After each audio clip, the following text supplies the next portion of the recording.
अस्सलाम वालेकुम। Welcome back to my channel south Hashim works.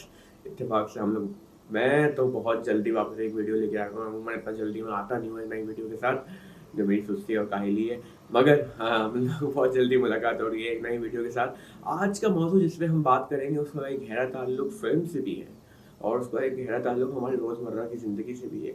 उस मौजू के को गौर फ़िक्र करना उस मौजू के ऊपर बहुत ज़रूरी है, बेहद ज़रूरी है, जो कि एक ऐसा मसला है जिसे मैं तो ख़ास तौर पे पिछले काफ़ी सालों से जिस पे नज़र रखा हुआ हूँ और मैं देख रहा हूँ उसको बढ़ते बनते हुए। ख़ास तौर पे अब हमारी जो नई नस्ल है जिसको हम जनरेशन ज़ी या जनरेशन अल्फ़ा या उसके बाद जो आने वाली है, उनके बीच इस मौजू से लाताल्लुकी बेहद बढ़ती जा रही है हर दिन गुज़रते दिन के साथ। मगर जो मसला है जिसके बारे में हम आज बात करने वाले हैं वो उर्दू ज़बान का मसला है। क्यों इस ज़बान से हमारी नई नस्ल ने, मैं उन लोगों से बात नहीं कर रहा जो इस ज़बान की आज भी बहुत इज़्ज़त करते हैं, एहतराम करते हैं, इसकी अहमियत को समझते हैं और इसको इसको अपनी रोज़मर्रा की ज़िंदगी में इस्तेमाल करते हैं और इसको इज़्ज़त देते हैं। मेरे दिल में उन लोगों के लिए बेहद मोहब्बत और इज़्ज़त है। मगर मैं उन लोगों से मुखातिब हूँ जो हमारी नई नस्ल है, जिसने अपनी इस ज़बान से जिसका नाम उर्दू है, उससे ऐसी लाताल्लुकी इख्तियार कर ली है। ना उनके दिल में इस ज़बान के लिए कोई इज़्ज़त है, ना वो कोई दिलचस्पी रखते हैं इस ज़बान के बारे में कुछ जानने की। एक हाल ही वाक़या सुनाता हूँ। मैं अपनी एक दोस्त से बात कर रहा था जिसको किताबें पढ़ने का शौक़ है, तो उसने बहुत सारे इंग्लिश राइटर्स जो हैं उनका काम पढ़ा हुआ है। तो मैंने उससे कहा कि तुम उर्दू अदब के या उर्दू लिटरेचर जो है उसे क्यों नहीं पढ़ती? उसमें इतना बेहतरीन काम मौजूद है, अगर तुम वो पढ़ो तो तुम्हें वो भी पसंद आएगा। तो उसका आगे से जवाब आता है, मैं उर्दू लिटरेचर पढ़ूँ ही क्यों? उसमें ऐसा क्या अच्छा है? मैं तो जानती नहीं हूँ कि उर्दू लिटरेचर में कोई अच्छा काम हुआ भी है या नहीं हुआ। वो चीज़ बड़ी दुःख देने वाली थी मेरे लिए। मैं उस अपने दोस्तों को कसूरवार नहीं समझ रहा, मगर ये बड़ी दुःख की बात थी कि हम लोगों ने अपनी नई नस्ल के अंदर इस ज़बान से मुताल्लिक, उर्दू अदब से मुताल्लिक, उर्दू लिटरेचर से मुताल्लिक वो आगाही फैलाई नहीं है कि हमारी जो नई नस्ल है वो उर्दू लिटरेचर के बारे में जानने की शौकीन बने, दिलचस्पी ले उसको पढ़ने के अंदर। उर्दू लिटरेचर के अंदर ऐसे लाजवाब काम मौजूद है, ऐसे बेहतरीन नसर निगार, ऐसे बेहतरीन मुसन्निफ़ मौजूद हैं, ऐसे बेहतरीन शायर मौजूद हैं, जिनका काम अगर आप पढ़ें तो आपको अंदाज़ा होगा कि उर्दू में क्या-क्या शाकार काम मौजूद है लोगों का। आपको अगर तहरीरें पढ़नी है, नज़र पढ़नी है, आप मुश्ताक़ अहमद यूसुफ़ी को पढ़ें, आप शामिल हक हफ़ीज़ साहब को पढ़ें, आप दाऊद ज़हबर साहब को पढ़ें, आप इंतज़ार हुसैन साहब को पढ़ें, आप मुश्ताक़ अहमद यूसुफ़ी को पढ़ें। आपको शायरी पढ़नी है अच्छी, आप नून मीम राशिद को पढ़ें, आप फैज़ अहमद फैज़ को पढ़ें, आप नासिर काज़मी को पढ़ें, आप असदुल्लाह खान गालिब साहब को पढ़ें। इतने बेहतरीन काम मौजूद है और कितनों के नाम तो मैं शायद अभी ले भी नहीं रहा, जिनको पढ़ने की ज़रूरत है। आप उनकी काम को एक दफ़ा लेकर बैठें और पढ़ना शुरू करें। मैं आपको यकीन दिलाता हूँ कि वो काम इतना उम्दा है, इतना बेहतरीन है कि मैं ये नहीं कह रहा कि दूसरे मुल्कों में जो राइटर्स या नॉवेलिस्ट मौजूद हैं उनका काम ख़राब है या कुछ है। उनका काम बेहद अच्छा है, जभी वो पढ़ने के लायक भी है और हम लोग पढ़ते भी हैं। मगर बात ये है कि जो नज़र अंदाज़ हम लोग जिस तरीके से उर्दू के अदब के लिटरेचर को नई नस्ल कर रही है, मुझे वो चीज़ एक ऐसी लगती है जिसके ऊपर गौर व फ़िक्र करना ज़रूरी है। इन बच्चों को, नई नस्ल के बच्चों को उर्दू अदब से वाकिफ़ करवाना ज़रूरी है। उसको उसकी अहमियत बताना ज़रूरी है, उनको वो पढ़वाना ज़रूरी है ताकि उनको पता तो हो कि भाई हमारी ज़बान में कितना अच्छा काम मौजूद है। ऐसी ही चीज़ उर्दू अदब का गहरा ताल्लुक फ़िल्म से भी है। फ़िल्म्स के अंदर आज के टाइम के ऊपर जितने भी मैंने जो चीज़ एक देखी है कि अभी कुछ दिनों पहले मैं नापा गया हुआ था, तो वहाँ पे एक एक्टर ने एक स्टूडेंट से कहा कि यार तुम ना मुझे स्क्रिप्ट जो है वो उर्दू में दे दो तो मेरे लिए पढ़ना आसान हो जाएगा। बच्चे ने कहा रोमन उर्दू में?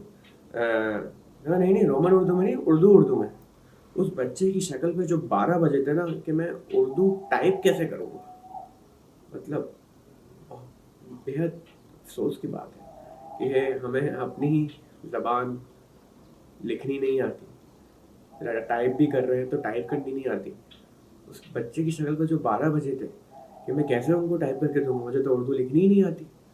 تو یہ بہت افسوس کی بات ہے کہ ہم لوگ اپنی زبان سے اتنا ناواقف ہو گئے، اتنی لا تعلقی اختیار کر لیے کہ ایک چھوٹی سے چھوٹی چیز پڑھنے کے لیے بھی چیٹ جی پی ٹی کی یا اپنی اماؤں کی یا گھر میں کسی بزرگ کی جس کو اردو آتی ہے اس کی مدد لینے کی ضرورت ہے. کوئی دلچسپی نہیں ہے کہ بھائی اس زبان میں کتنی اچھائیاں ہیں، اتنی خاصیت ہے. شاعری کی اگر بات کر لیں تو یہ جو نئی نسل انسٹاگرام کے اوپر جان ایلیا کی شاعری کو پڑھ کے یا سن کر یہ سمجھتی ہے کہ کیا کہتے ہیں، کیا ہم نے تو پوری اردو ادب کی شاعری کیا کہتے ہیں پڑھ لی ہے، سمجھ لی ہے.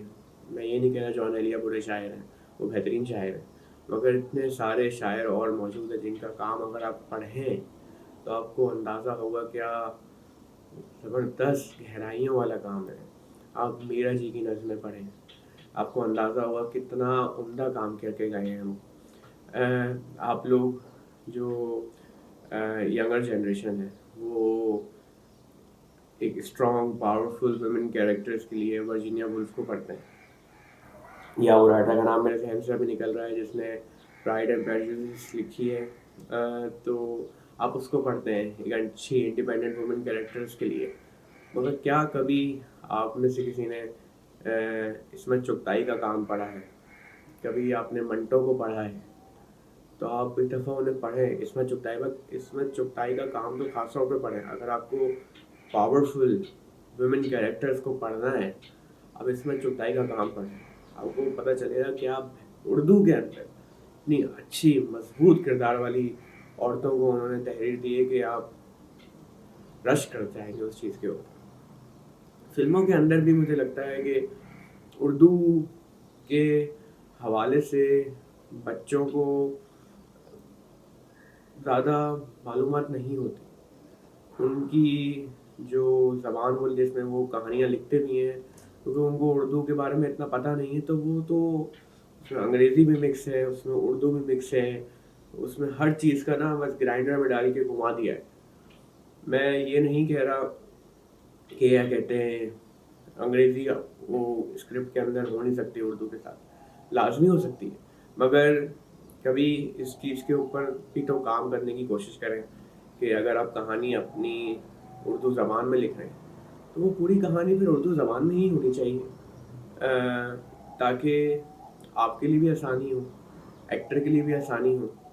اور جو یہ رومن میں لکھنے والا ایک رواج ہے اس کو ہم آہستہ آہستہ ختم کریں اور اسکرپٹس لکھیں ہی اردو میں. میں صرف نئے بچوں سے مخاطب ہوں، ایون جو انسٹیٹیوٹس بھی جو ہیں آپ بچوں کو اس چیز کے اوپر کر سکتے ہیں پش کہ آپ کہانیاں لکھیں ہی اردو میں. ہر زبان کا مزہ اس کو زبان میں پڑھنے سے ہی آتا ہے. اگر آپ کوئی چیز انگلش کی ہے آپ اس کو انگلش میں پڑھتے ہیں تو اس کا مزہ انگلش میں ہی آتا ہے. کوئی چیز جرمن میں اس کو جرمن میں پڑھیں گے لکھا ہوا تو ہی اس میں مزہ آئے گا. ایسے ہی جیپنیز، چائنیز، ایسی جو چیز اردو میں لکھی ہے اس کو اردو میں ہی لکھ کر پڑھیں تو اس کا مزہ بالکل بدل جاتا ہے. جیسے درد ہے ایک لفظ، اس کو آپ رومن انگلش میں لکھتے ہیں DARD، مگر اگر آپ اس کو دال لکھیں گے تو پڑھنے والے کو پڑھ کر اپنے ذہن میں اس کی تصویر بنانا بڑی آسان ہو جائے گا. تو ان چھوٹی چھوٹی چیزوں پہ اگر ہم کام شروع کریں اپنی زبان کے حوالے سے تو ہم لوگ بہت ساری چیزوں کو ٹھیک کر سکتے ہیں. خاص طور پہ جو ہماری نئی نسل کے بچے ہیں ان کو اس چیز پہ کام کرنے کی ضرورت ہے. اور اس میں کوئی برائی نہیں ہے، اپنی زبان سے کے بارے میں اگر آپ کو اور معلومات ہو جائے گی اور اس کے لٹریچر کی اگر آپ کو اور معلومات ہو جائے گی اس میں کوئی برائی نہیں ہے. آپ جانیں گے تو آپ اچھا خود بھی کر سکیں گے. بس آج کی ویڈیو کا موضوع یہی تھا. اگلی بار آپ سے پھر ملاقات ہوگی ایک نئی ویڈیو کے ساتھ، ایک نئے پہلو کے اوپر بات کریں گے فلم سے ریلیٹڈ. تو اپنا بہت سارا خیال رکھیں. ڈھیر سارا خیال رکھیں اپنا. آپ سے پھر ملاقات ہوگی. جب تک کے لیے سعد ہاشم کو اجازت دیں. Take care. اللہ حافظ.